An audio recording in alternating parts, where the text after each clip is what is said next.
Hello and welcome to Thoughts Per Episode for WandaVision. For those of you who are new here and don't know how this works, basically, I watch an episode, I record my thoughts on it, and then I wait a week, and then the new episode comes out, I record my thoughts on it, and upload it at the end so you can see my thoughts on all the episodes. Because if I upload them all individually, then it's not really going to be much content per video, and then if I do it all at the end, I miss out on a lot of details. So yeah, this is actually my first time doing it on a show that's releasing weekly, but this is the original reason I wanted to do Thoughts Per Episode in this way. But for another example as to what Thoughts Per Episode is like, just go and watch my Buffy the Vampire stuff if you want, or listen to it, because there's no real visuals. Before we begin, I would like to say that I have not watched any episodes of WandaVision yet. Today is the 15th of January, it's just come out, and therefore I thought it would be fun to kind of put out into the world what my ideas about what the series is going to be. We already know that on the surface it's like a 50s, 60s kind of old American family style sitcom television show, but it's obviously based around Wanda and Vision from the MCU, and it's all a little bit weird because of obviously by the way, this video will contain full spoilers for the MCU up to the end of Phase 3, so there's your warning.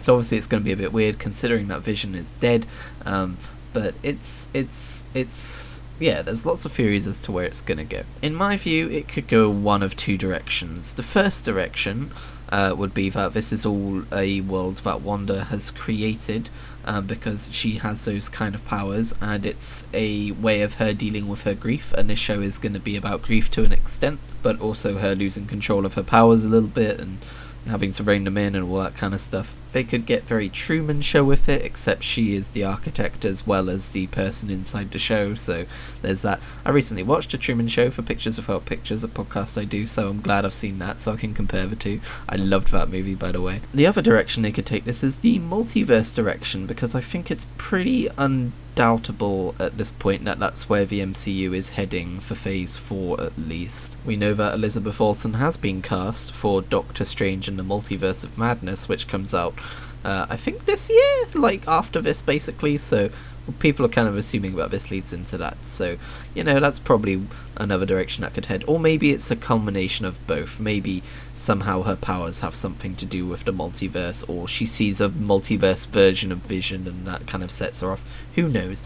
You've probably seen the entire series at this point considering the upload date, so I'm just going to go ahead and watch episode 1 now. Episode 1. Wanda and Vision struggle to conceal their powers during dinner with Vision's boss and his wife. So I've never actually seen like a 60s American family dream house marriage kind of a sitcom, you know, like the nuclear family dream.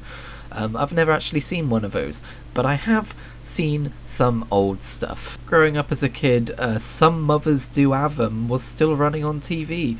Even though I only just found this out by googling it, even though it premiered in the 70s, I thought it was like a 90s program, and I guess that explains why the quality was so bad.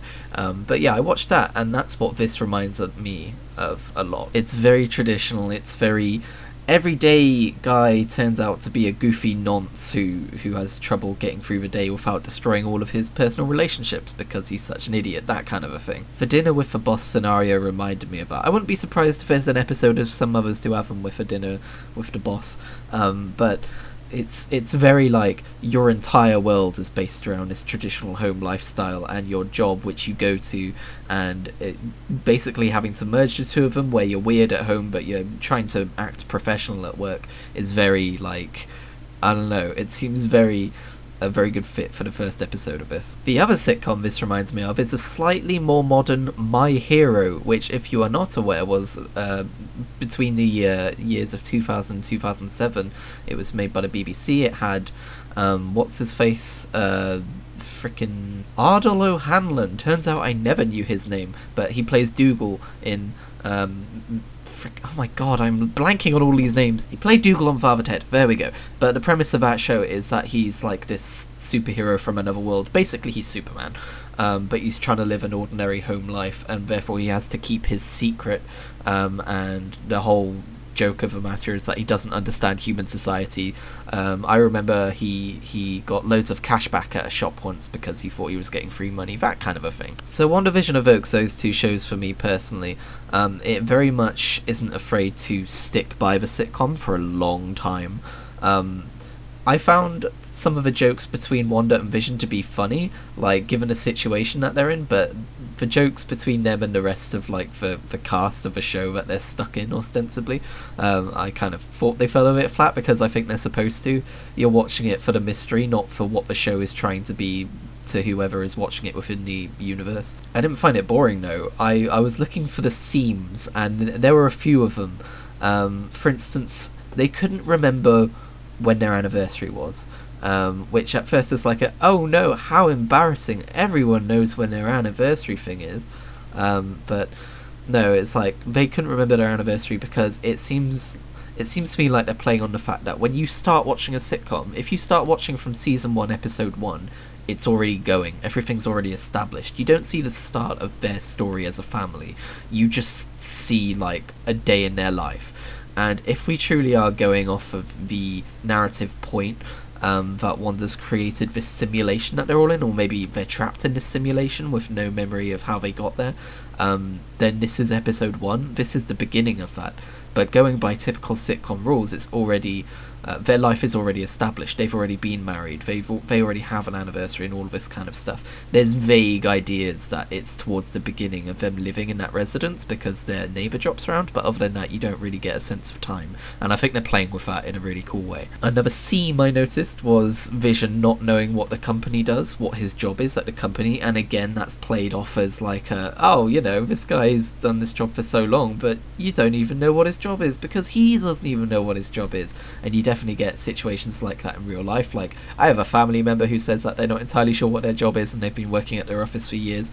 At the same time though, it would make sense that Vision doesn't know what his job is if we're doing the Truman Show scenario of not everything like they know maybe as much as we know and they're just going through the motions and not everything entirely makes sense. Quick amendment, that's not actually a very good example of a Truman Show style thing, but you know what I mean. I think the big break in this episode though was the dinner table scene where the guy started choking, his boss started choking on his food, and his wife just kind of kept laughing like, oh stop it, oh stop joking around. And it's kind of like showing the boundaries of that world, of that like they can't have anything serious happen because in a sitcom it's all played for laughs and there's a laugh track and everything, and it gets really weird for a minute there. And that is exactly what I was hoping for from this show. And eventually, like, Wanda's like, Vision, help him. And I should mention as well, this is after they spend ages realising that they don't know what their origin story is. They don't know when they got together because it wasn't in the show, and whatever trickery is going on here didn't account for that. So we definitely get to see the show, you know, kind of like almost falling apart. And then when Vision saves his life, it's just, oh, thank you for a nice dinner, and they like kind of like revert to normal again, and the music comes back and the laugh track comes back and everything's back to normal. And it's like, huh, what the fuck is happening here? The zoom out at the very end after the credits, when you get to see it's kind of on an old time television show and someone sat there, it did make me think that maybe this isn't Wanda's thing after all.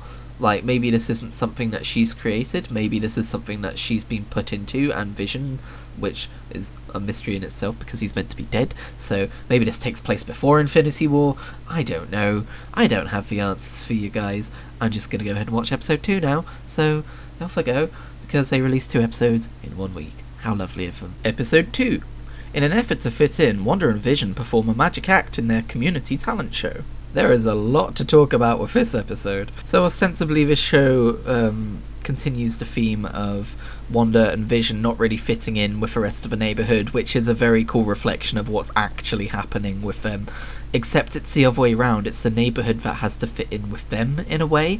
They have to ignore everything they see. I'm assuming everyone's in on it because I've watched The Truman Show and I'm assuming this is inspired by that. That or they're not real. But yeah, just like on the surface level of it, the show, they have to fit in with the world because they're the ones that's weird, right?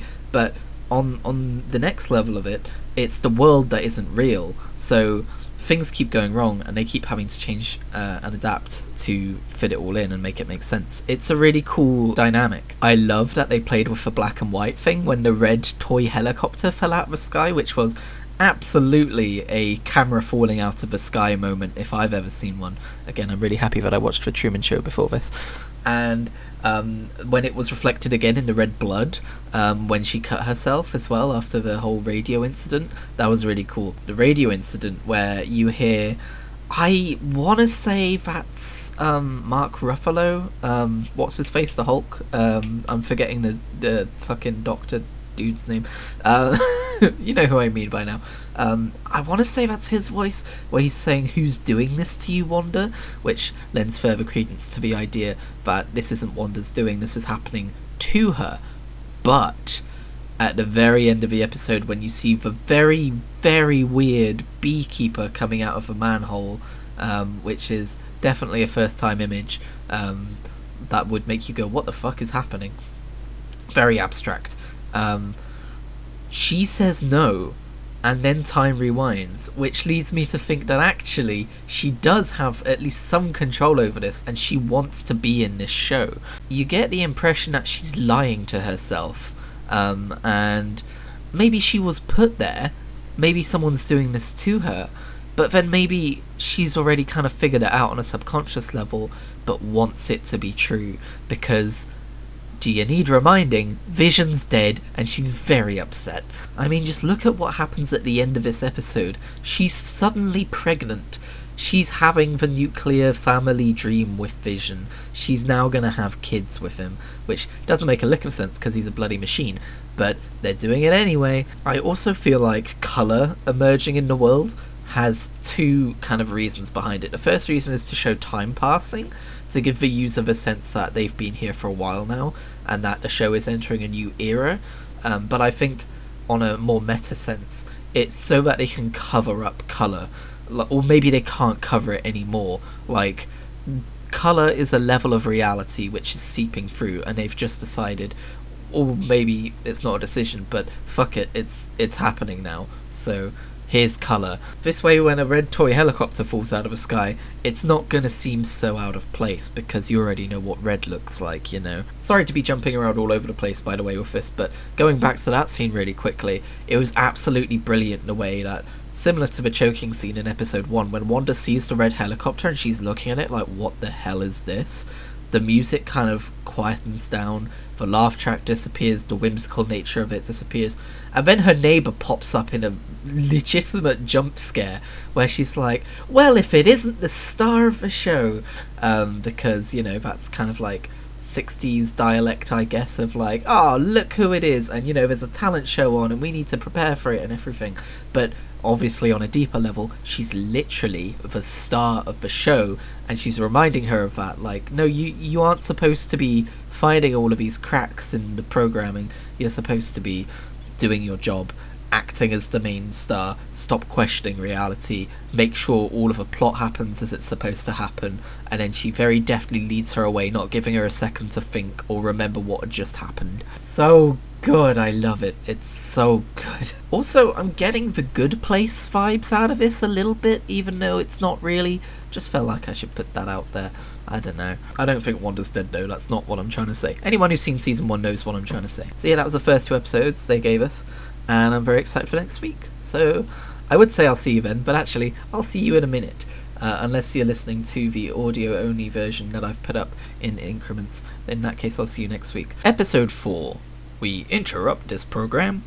Monica Rambeau, you know I had to do the voice, Monica Rambeau, tasked with a special assignment regarding sentient weapons, goes missing. So as I speculated previously, they went full on Truman Show, and at some point in the narrative just went, okay, now let's see how it all works from the other side of a curtain. Now let's see how this is really working out in the land of reality. This episode we got to go behind the scenes, starting with the moments immediately following the snap, or the second snap, or what they call the blip, at the end of Endgame, where, spoilers, Tony Stark brings everyone back. Which, while it isn't the main point of this episode, is something I've been very excited to see for a while now. Spider-Man Far From Home dealt with it a little bit, but this dealt with it a little bit more, and it was really cool to see it. That being said, Monica Rambeau, who I very recently learned is actually kind of a major character who we've met before, go look that up if you're interested. She wasn't all that fazed by it after an initial wave of what the hell is going on. I've been away for a while. We just cut to the next day where she's like, okay, back to work. And yeah, the rest of the episode is just this really interesting look at how Wanda's Westview world looks to the rest of the world. That was a very fun sentence. I highly recommend that sentence. I thought it was super interesting, the brief mention where they talk about how the type of radiation that is coming out of Westview is the same kind of radiation that surrounds the Big Bang, so it's kind of like universal creation radiation. One might call it chaos energy? Okay, I'm sorry, I listened to a podcast where they talked about this, and they didn't give spoilers, but they talked a little bit about some more context behind Wanda's powers, and apparently she uses some form of chaos energy, which I assume is the same kind of energy that was used in the creation of the universe. I don't fucking know. But this episode basically confirmed that the entire show is Wanda's doing, and I think one of my favourite parts of this episode, and probably most people's favourite part of this episode, is when you cut back to Wanda and what's happening immediately after she's just expelled Monica from her universe, and because she's a little bit shaken by it, she's been hit with reality again. When Vision walks in and asks her what's wrong, she turns around to look at him, and he's like the dead version of Vision with a hole in his head and the grey face and everything. But then she looks... well, first of all, he kind of pops back in as regular Vision, and then she looks at the babies and reasserts her sense of reality by looking at the babies, because of course her babies are real. Are you crazy? One thing I found really interesting about this episode as well was how we got to see those little glitches that happen where she rewinds time. We got to see how that looks to the outside world, and that it's literally just cut out. As if I was to cut something out of this vid and do a pretty shitty job of it. Wink! I predict that next episode we will go back to Wanda's point of view and we will see an 80s version of a sitcom, and that's how things are going to proceed from there for a little bit. I don't know if it will then be intermixed with the outside world or if that's just going to be separate again for a little while. It's a hell of a cliffhanger though, because you want to know what Monica's going to say when she wakes up. Like, does she remember everything that happened in there? Was she in her right mind? Was she under I mean, she says it was all Wanda, right? Which is confirming that she's the one running the show. But like, how much of her actions were her own? Was she forced to say and do the things that she was saying and doing, or was she playing along to try and investigate, or what was going on there? I like how we learned about the beekeeper and the helicopter, and we saw where they came from and all of that. I'm hooked and I'm loving it. Oh, I almost forgot to mention at the start of this episode, the opening was happening and it was all in Dutch, and I just thought it was a quirk of the show, like, oh, the television airways are getting mixed up and we're getting the Dutch version of it, and it took me like a full 10 seconds to realise that actually no, my Disney Plus had just defaulted to Dutch. Episode 5. On a very special episode, Wanda addresses Vision's worries when he grows suspicious of a neighbour's strange behaviour. What a fucking episode. We open in full WandaVision mode, and the TV show has moved into a new era of sitcom once again. We're now in the 80s? I don't know if it's the 70s or the 80s. I think it's the 80s. I didn't live those years, okay? I've lost track. Either way, everyone is now got massive hair and crazy outfits and looks very oversaturated. And it isn't long before we get the first weird quirk of, I've forgotten her name, but Wanda's friend being like, I'm sorry, did you want me to run that one again? And she looks really nervous and scared, and I think it's important that they went with this because it begins the overall tone for this turn in the show, which is, oh, Wanda's not doing this by accident, and she's holding people hostage, and it's causing them pain, and they're afraid of her, but most importantly, Vision also witnesses this, and that's when he starts to understand. Why am I recounting the show? We've both seen the show. The kids aging themselves up was weird.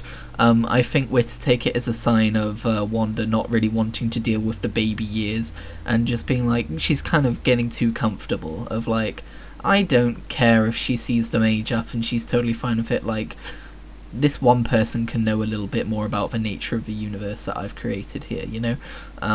It's very strange, and I don't like it. It gives me the heebie-jeebies. I haven't had the heebie-jeebies before, but boy do I have them now. That being said, that opening 2 minutes of baby comedy was about as much baby as I could handle, so heebie-jeebies aside, thanks, Wanda. I find those kids so creepy, though. Like, are they real? Has she just fabricated real kids? Or are they fake? Are they going to have a whole thing where they realise that they're not real, I don't. It's gross. Now might be a good time to bring up the fact that I have a kind of a thing when it comes to. I've always attributed it to video games, but it's not glitches as a whole, but the idea of having something that's virtual in a game existing in a real space. Obviously isn't a real thing that can happen, but sometimes I think about it. I can't explain it. I don't know if it's a real thing or if it's just a weird quirk of my own nature, but like if I see a little toy boat, like a little racing boat in a game or something, and then I imagine like if it was sat in front of me as like a digital thing, not as like a hologram, but like as it's been plucked out of that world and put into ours. I don't know, there's something about it that gives me I don't like it at all, and this show is giving me those vibes. Like, what are those kids? Like, they step outside of Westview and do they still exist? What happens to them? I'm sure we're going to get to it, and I'm not looking forward to it. I know it's weird. I don't know where it came from. I don't know if maybe I glitched out of a world in a PlayStation 1 game as a kid and that did it, or I saw some kind of a TV show where something like that happened. I don't know, but it's all coming back to me. Importantly, this episode, we learn more about the nature of Wanda's powers. Up until now, everyone, potentially including Wanda, had just assumed that her powers were all to do with illusions, which is what we've been told before during the MCU. But we're starting to learn that actually she's physically altering and creating things, which from what I've heard is more close to her comic powers, and she's way more important in the comics and stuff, so it's really exciting that they're going this way. But Wanda alters people's perceptions, makes them hallucinate. If all the sets and props and wardrobe were all solid matter, that would mean she would be wielding an insane amount of power. Ding ding ding ding ding! Go sign up for a Marvel Comics Unlimited subscription because you just discovered what Wanda's all about. And I'm saying that like I didn't just learn that last week myself. I'm thinking this entire show is setting her up for the role of a villain in the next Doctor Strange film, because we all thought she was joining as herself, as we already know her, but I mean, everything about her actions in this series so far that we now know as of this episode screams tragic villain backstory. Not Wanda's having a bad time and we need to talk her out of it. It screams she can't be reasoned with anymore, and although it's tragic what happened to her, her actions as she is currently doing, the things she's currently doing, aren't justifiable. The clearest indication we have of that and of her potential future villainy is when she comes out of Westview and threatens to kill the director dude who, I mean, let's be honest, shot a missile at her and her family, so kinda deserves it, to be honest. But again, like, at that moment, all pretense that she does not have control over this entire thing or is aware of this entire thing is finally gone. And my favourite part of that entire scene is that she loses her American accent. She's back to sounding like she's from Sarkovia again. I guess that's the accent. It's a made-up place. If I remember correctly, she kind of lost her accent in the latest Avengers films, and people were annoyed about that. But you could read into that and say that that's just her trying to fit in with the Avengers and the American way of life. And her accent coming back here is more showing her as like her roots, and we see more about her past as we reach the end of the episode. But first, that scene where Vision is at work and he realizes what's going on, and he fixes the computer, or he turns the computer off, and then he fixes the guy, and he's like begging for his life and everything. That again shows the depths of villainy, of like how much pain he's in and how this is not okay that Wanda's doing this. And that's when Vision starts to realise, and my favourite part about that is how angry he gets. He's not like sympathetic towards Wanda at all, he's angry. Another interesting tidbit, and I know I've talked about this episode way longer than the others, but it was just that kind of an episode, is that this is the real Vision. She stole his corpse and she took it back. And going off of what we've been told about Wanda's powers in this episode, we're led to believe that she brought him back to life. Like, this isn't like a reanimated Vision whose thoughts aren't really his own, that we're just seeing, everyone else is seeing, like, oh, this is just like Wanda talking through Vision and playing along. No, we're led to believe this is a real Vision and that she's really brought him back to life.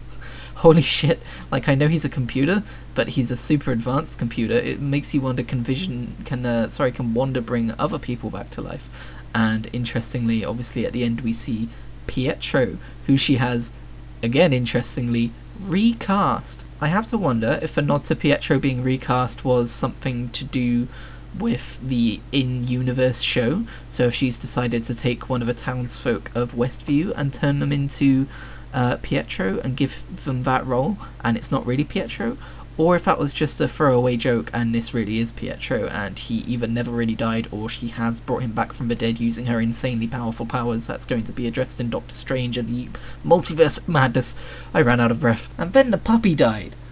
And it was like, everyone's telling Wanda to bring the puppy back to life, and she looks like she has to stop herself from doing it because she wants to teach the kids a lesson about death and grief and moving on. And what's super interesting about that is the way that she talks to them is she says, I wanted to teach you a lesson about grief. It's almost like she wrote that the puppy would die into the show to teach the kids that, and kind of, I guess, subconsciously remind herself that. But when she's tempted to bring the puppy back to life, if I'm reading into that correctly, maybe that's like why Pietro comes back, because she gave into temptation and brought someone she loved back to life because she couldn't handle the grief, which is obviously what she did with Vision. I think that particular part of the episode represents the two sides of Wanda warring inside of her, of like, I shouldn't be doing this versus I have to do this. And then the credits roll when they're fighting, when Wanda and Vision are fighting about, obviously, like, Vision now starting to realise what's going on, and he knows that Wanda's in control of it and is also aware of it, and she rolls the credits on him and he says no, and he follows her and they continue fighting and the credits stop. That's so cool. I can't think of any other piece of fiction that's ever messed with the fourth wall in this interesting of a way. My goodness, that certainly was an episode, wasn't it? Whew. Next week, please. Wait, don't worry, I didn't miss it. I was just listening back to this like I do at the end of every kind of episodic recording. I listen back to it to make sure there's no errors, and I caught myself talking about the recasting of Pietro, and I thought, well, he does have another actor. I better just make sure it's not him. And it is. It's Pietro. I'm sure everyone knows at this point, but it's Pietro from the X-Men movies. That's fucking huge. So that basically confirms that the X-Men universe is going to be part of the MCU multiverse, which is obviously going to be explored more in Phase 4, and this would be the opening up of that. But, like, what's he doing in Wanda's place? What's the X-Men universe version of Pietro doing in the MCU universe version of Wanda's Westview, which is in itself a kind of a micro-universe of her own making? I have so many questions, but I've talked about this episode for long enough, and this is obviously a few weeks old by the time you're hearing this, so that's just a snippet of where I am at this point in the series. On to next week's episode. Episode 6, All New Halloween Spooktacular. Disturbances on Halloween separate Wanda from Vision, who looks into anomalous activity in Westview. Well, that answers the question I had about what happens if Vision leaves a simulation, and that's that, you know, he's dead, so he's gonna die. But it's cool how we got to see the ramifications of that, of Wanda then moving the boundaries to save him. I think the thing I liked the most about this episode was Vision exploring Westview beyond Wanda's immediate vicinity, because I think I've already likened Westview here to like a video game world where the simulation, it's all a simulation, and it's certain things are queued up, or maybe I was talking about this when I was talking about the Truman Show on the podcast, but you get the impression that certain things are queued up to happen when you enter a new area, and people, you know, you have to wonder what people's lives are like when they're not being witnessed by Wanda and the immediate people and the audience of the show and her as the camera and all of that stuff. And so Vision leaving the area and witnessing Westview away from Wanda felt very much like glitching out of bounds in a video game, or, you know, the load on demand stuff failing. I was playing Need for Speed Heat a few weeks ago, and it quick resumed, but it didn't quick resume properly from my Xbox, so it didn't load in new assets. So the further I drove, like the blurrier buildings became, the less vehicles and people were on the roads, and like they were frozen in place when they were there. So that was interesting. You can go and see that by looking at Xbox Game Parts number 1 or 2 on this channel.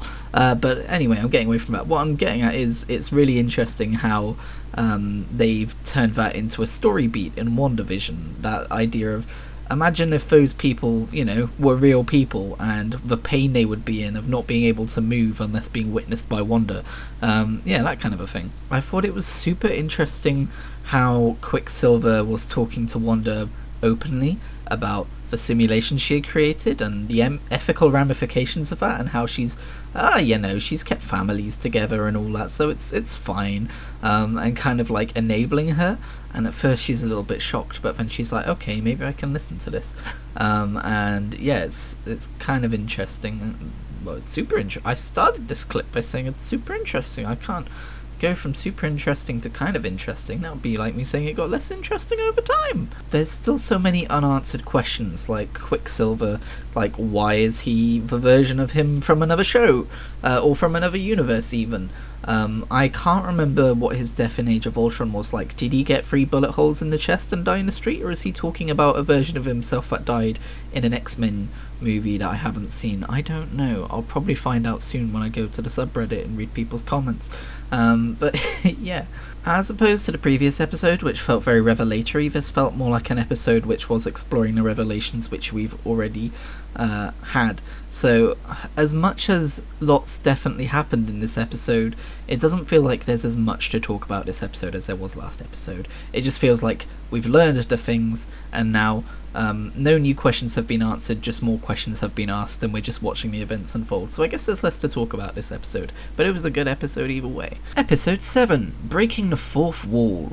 Monica plots her return to the anomaly while Wanda navigates a slew of unsettling complications, and Vision forms a new alliance to help. The reveal that it was Agatha all along is the perfect example of why you should consider going to Reddit and reading theory posts for shows like this to be kind of spoilerific, because I really enjoyed it. I thought it was really well done, but it definitely would have hit me a lot better if I hadn't gone to Reddit beforehand to read theories and seen people be like, well, Agatha's a very important character in the comics because she's kind of an evil witch over there.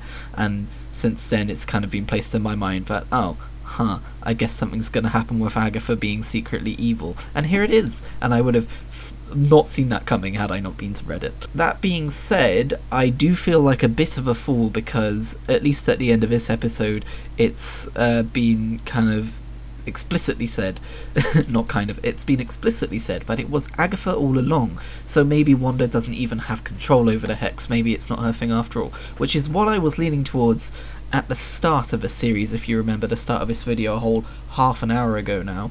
Oh golly, this is going on for a bit. There's still 2 more episodes after this. But yeah, it's going to be interesting to see how it plays out from here, to see what Agatha's ulterior motives are and all of that.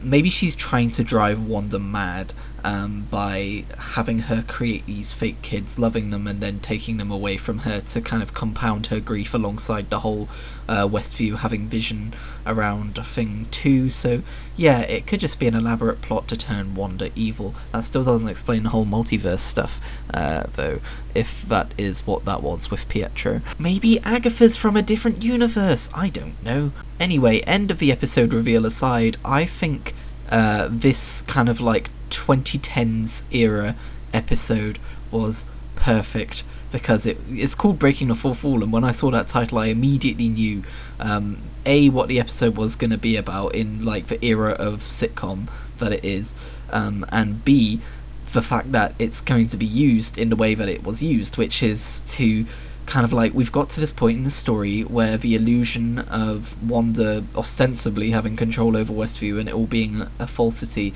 is broken to pretty much everyone at this point. Nobody's left wondering about that now. And how do you continue doing the show in light of that? I know. We break the fourth wall in the actual show. One of the first things that Wanda says in this episode is that, like, yeah, I don't know why I'm feeling the way I am after I, extended the reaches of this fake world I've made. She says that, I mean, paraphrasing, but she says that to the camera. Not only that, but Wanda's grief here and the way that she's losing control kind of compounds the sense of existential dread that lies behind a lot of that kind of sitcom. Usually, in sitcoms like that, there are characters, typically the mother of the household, interestingly, who is going through a period of poor mental health, who is overly stressed, who is having a hard time keeping things together. That's definitely a theme of that era of comedy. This show is so fucking well thought out because everything that is happening fits the way that it's shot and the kind of comedic sitcom era that it's spoofing so perfectly with the actual narrative that it's telling. I'm so impressed. From the absolute macro of the story right down to the like smallest details, like the opening credits for this version of a sitcom has Wanda, Wanda, Wanda, Wanda everywhere, and then Vision is added right at the end to kind of show that, hey, this is more about Wanda than it is about her and Vision's relationship now. We've entered the kind of like almost pseudo-divorce period of the sitcom. It's weird. It's so weird, and I'm so happy it got made. And you know what? I would be so surprised if Captain America and the Winter Soldier, or Captain Falcon and the Winter Soldier, whatever the hell that's called, is going to be anywhere near as interesting as this. Anyway, I don't want to make this video too long, so let's fast forward to next week and on to the next episode. Episode 8. Previously on Wanda embarks on a troubling journey. I don't know why I'm doing the Buffy voice. Wanda embarks on a troubling journey revisiting her past for insight into her present and future. So I don't know if it's because I've been watching or reading or seeing a lot of mysteries lately that like to leave their mysteries hanging in the air at the end to let the reader / viewer / whoever decide what the outcome was. But god damn does it feel refreshing to see a show answering its own fucking mysteries. Thank you. First of all, Agatha is delightful. I love a gleeful villain, although I'm starting to suspect she might end up being more of an anti-hero. I don't know what her role in the comics is, but she definitely seems to be worried about Wanda's power, instead of just doing this for the lols. In this episode, we finally got 100% confirmation stating that yes, hi, by the way, Wanda did make this entire thing, because last episode Agatha all along kind of gives the impression that maybe Agatha made it and she had tricked it into making it look like Wanda had made it, but no, this is definitely Wanda's show, born of her trauma, as I initially suspected, as most people probably initially suspected, but the way they went about explaining it was divine. This episode really sold Wanda's grief to us, so that we didn't come away from the show going, man, Wanda sure did go off on the deep end a little bit, didn't she? No, instead we like empathize with her a little bit more. In fact, I think the biggest thing this episode did to endear us to Wanda was to show us that when she stormed the compound, like we were led to believe previously, actually she didn't go in there and, you know, attack a bunch of people and steal Vision's body and then leave. That hasn't actually been explained, that footage. I'm assuming that's an Agatha thing. But no, what she actually did was far more, I guess, true to her character that we've seen so far. Like, she was angry, but she didn't harm anyone. She didn't steal anything. She just saw what she had to see, and she left. And then whatever came after was a result of her being out of control from grief, you know?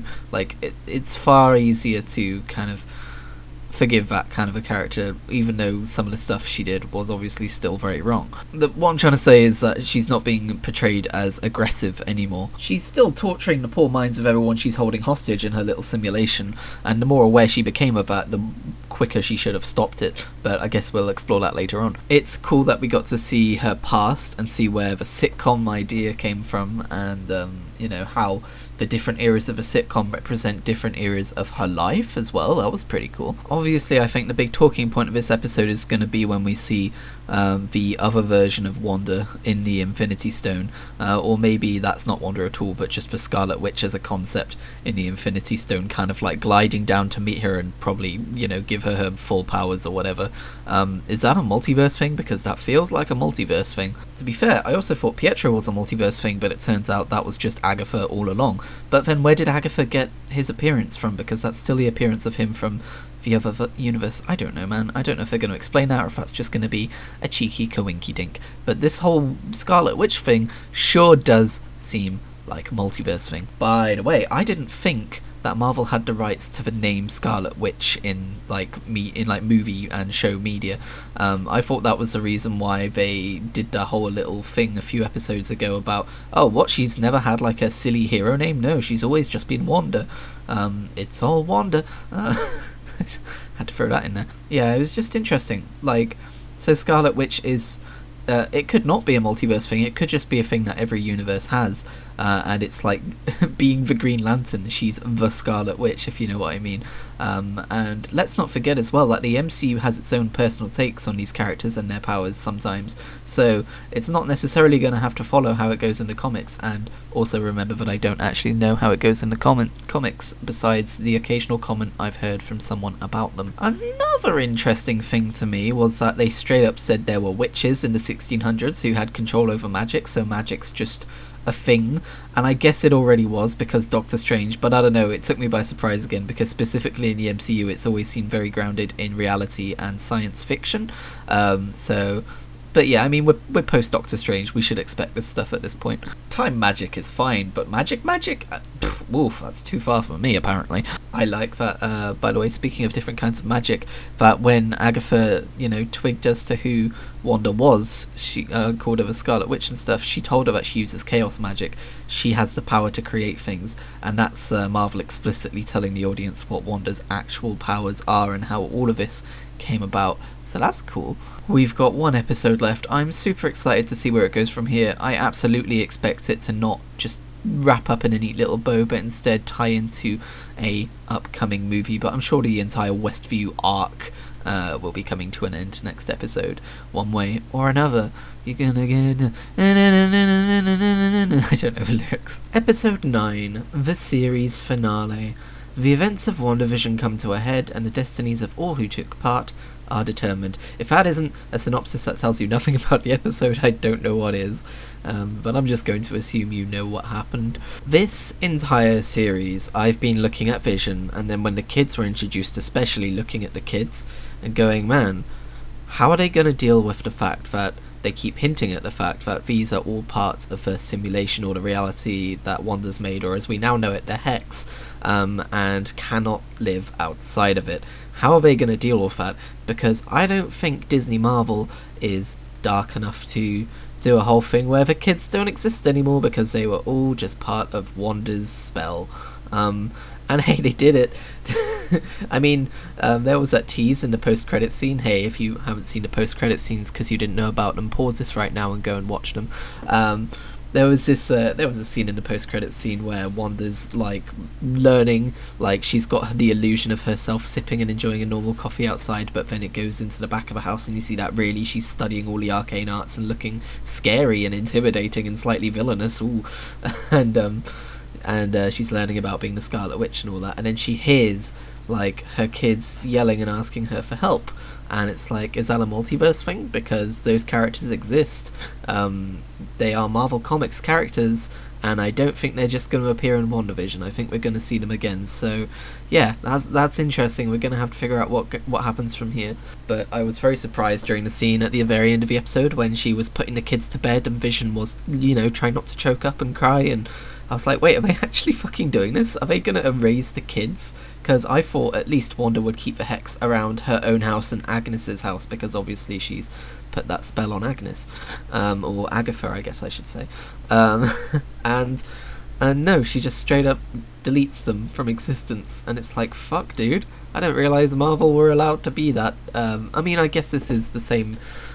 this is the same world where half of the universe got turned to dust, so I shouldn't be that surprised, but still, like, oh man, that was heavy. I should quickly mention that, yes, I didn't know that there was a post-credit scene for the previous episode where we saw White Vision, and I luckily found out about that the day before this episode, because if I hadn't, I'm pretty sure I would have been quite lost, because I'm just going to throw this out there, Marvel, I know you like your post-credit scenes, but don't do it in the middle of a series, because that's just dumb.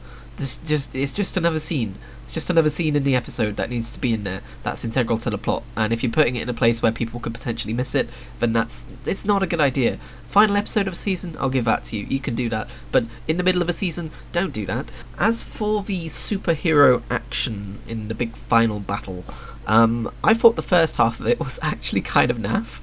It was just either the witches flying at each other or the synthozoids flying at each other and bouncing off each other, and it was just not very eventful. But then towards the end, when it was the real big final battle between Wanda and Agnes, Agatha, I was like, oh, like this is cool. I don't necessarily know what changed. Maybe it's because they were, it was also a battle of the minds alongside a battle of just might. But there was definitely something about the initial few clashes where I was like, this just seems a bit 2005 as far as superhero movies go. But that's the point, right? This isn't a superhero movie, and while I might think that the actual fighting scenes weren't very exciting for the first half of the episode, I will admit that I forgot I was watching a seasonal thing then. I thought this was just a movie because it's movie level production, and that's just insane. As for Wanda's actions throughout the series, I would say that they weren't overtly villainous, but she does admit that to Vision at the end that she should have stopped it when she figured out what was going on,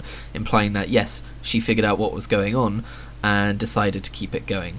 And you can see the dissonance within her of how when Agatha is showing her the pain that all the people of Westview are in, she's like, no, stop it, I'm not doing this to them, they're fine, no, you're all fine. So she's still lying to herself on some level. So that kind of paints her in a more of a sympathetic light, but at the same time you do get the impression that she's gone from being full-on hero to more of an morally ambiguous character, one that is almost someone that you need to be concerned about, but at the same time you don't want to have to be concerned about. You want to root for her, still. Again, that shot of her at the end isn't entirely encouraging, but that could just be us as an audience looking at her and seeing her like all powerful and remembering everything that we've been told about her throughout this series, and then being like, oh damn, this is scary, she's learning stuff, oh no, she's going to be so powerful. But that could also just be like, well, that's just what she looks like when she's in her powerful state, and maybe we shouldn't be judging her because we're like the witch hunters, if you know what I mean. The audience, we are the witch hunters at this point. I don't know, man, it's cool though. Vision was a sad thing, wasn't it? But okay, so I thought what was going to happen at the end was that Vision was going to come back by Vision and White Vision were going to kind of like meld into one. Like Wanda was going to take the version of Vision that she had created and give him an actual proper body in that of a Vision that Hayward had created. But no, that didn't happen. But we did get something kind of similar where Vision basically told White Vision to, hey, think for yourself, and hey, here's your memories, and he's like, whoa, I am Vision, and then he flies away, and it's like, whoa, maybe next time we'll see him, maybe next time we see him he'll be proper Vision and stuff. We did get the hint at the end where Wanda's Vision was saying that, we'll meet again, and all this kind of a thing, so maybe, who knows. Also, the whole thing with Pietro turned out to be a bit of an anticlimax. I have to wonder if they weren't initially going to do something more, but then they had to pull back because the initial movie plans means that the movies, because of the pandemic, got delayed, and therefore they couldn't go into the multiverse stuff, so maybe that's why, or maybe they just made a poor decision. Anyway, that's it for WandaVision. You already know I've been recording these weekly, so I now get to listen back to my thoughts and be like, oh man, I was totally off base there, or oh, I hit the nail on the head there, or just, well, and I didn't know what I was talking about at this stage, but you've already heard all of that, so thank you for listening to this 47-minute long video, and hopefully Captain Falcon and the Winter Soldier will at least be interesting. I can't see it being as good as this, but I think it'll be interesting. I think the next thing that's going to be as interesting as this might be Loki, but yeah, I'm going to be doing one of these for all the Marvel shows that come out, so yeah, I'll see you in the next one. Let me know what you thought in the comments down below. There you go, I'm doing the influencer thing.